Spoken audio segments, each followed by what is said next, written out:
Imagine for a moment you're flipping through dusty reels of never-before-seen television history, and you land on a grainy clip of an 8-year-old Donny Osmond, tears in his eyes as he clutches a crumpled letter written from a snowy stage in Sweden. You watch stunned as the camera cuts away, only to reveal his father's cold reply, a curt scolding that whispers of sacrifices expected, feelings dismissed, and a child's first brush with a lifelong ache. This is the footage that network bosses buried, and the moment that set the tone for everything Donnie would endure behind the glittering facade of fame. We cut to a candlelit backstage hallway, a timid boy in powder blue tights scribbling a plea to come home. He's surrounded by towering set pieces and the distant echo of applause, but the spotlight feels too bright. His letter, voice trembling, confesses loneliness. His plea for comfort is met instead with a stern lecture from his father, demanding gratitude and toughness. In that instant, the world's youngest star learns that vulnerability must stay hidden, and the price of stardom is silence. Years later, at age 18, Donnie steps onto an ice rink stage wearing one of those now iconic peacock-embroidered tuxedo jumpsuits, side by side with his 16-year-old sister Marie.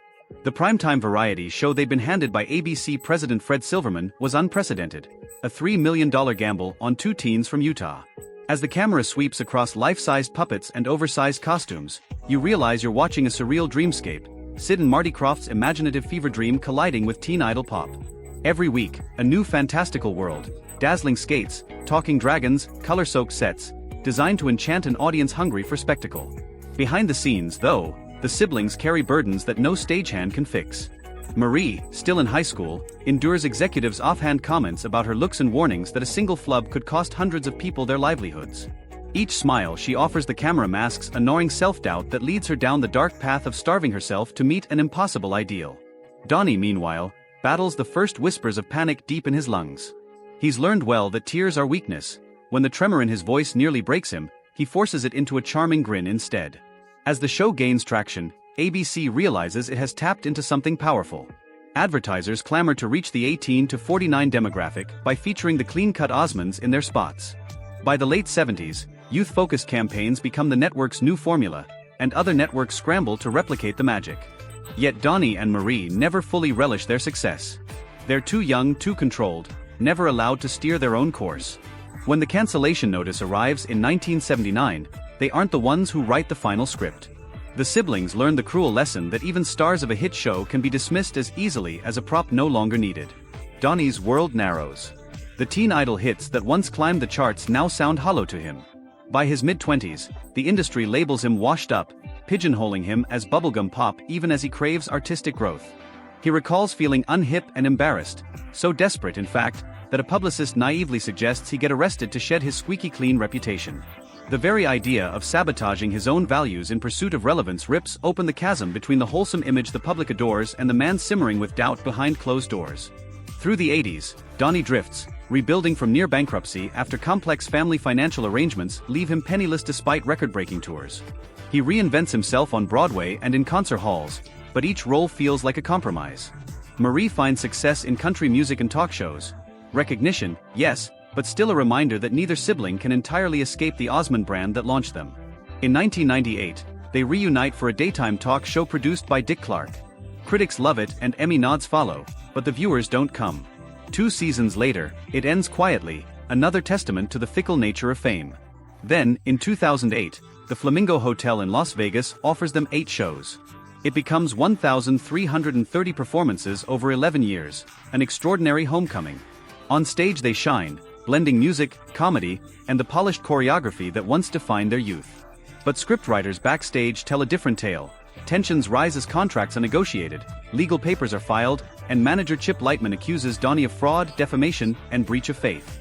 He claims the veteran idol plotted to cut him out after the Vegas success guaranteed big profits.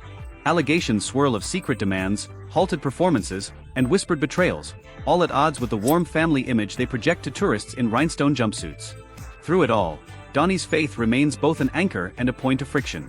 Raised in the Church of Jesus Christ of Latter-day Saints, he's preached family values in song and wholesome variety numbers. Yet the industry's darker currents tug at him. Should he compromise his morals for a career boost? In 2010, he publicly condemns profanity and sexual themes in pop music, drawing criticism for aligning with conservative politics. Even as he stands firm in his beliefs, he wonders why his spotless reputation sometimes feels like a noose. In a candid 2025 interview on Good Morning Britain, Donnie lays it all bare. He talks about the teenage idol who couldn't escape the label, the anxiety that began at age 11 and returned in full force during his Broadway run, and the surreal experience of duetting with a 14-year-old digital version of himself using AI. His face softens as he reflects on milestones like Soldier of Love and winning Dancing with the Stars, which finally allowed audiences to see him as an adult performer. Only then could he look back at the boy wonder of the 70s without feeling trapped by the past. Marie, too, finds peace in hindsight. She recalls the brutal compliments and the backstage threats, how a fallen note might cost 250 people their jobs, and yet she acknowledges that the experience forged her resilience. She survived the highs of chart-topping country hits and the lows of studio cancellations. Her laughter now rings true, no longer brittle with doubt, and she embraces the same stage that once intimidated her with unsaid expectations. Their story comes full circle at a sold-out theater in 2024. Donnie and Marie take their final bows, arms linked, sending a silent salute to every crib stage, every puppet dragon, every frigid practice rink. They know the footage of that weeping child in Sweden will finally emerge, not as a scandal but as a testament to the human behind the star. In the hushed dark of the movie house, the projector whirs, and for one golden grainy moment, the world sees the boy whose star rose too quickly, and the man who lived to tell the rest of the tale.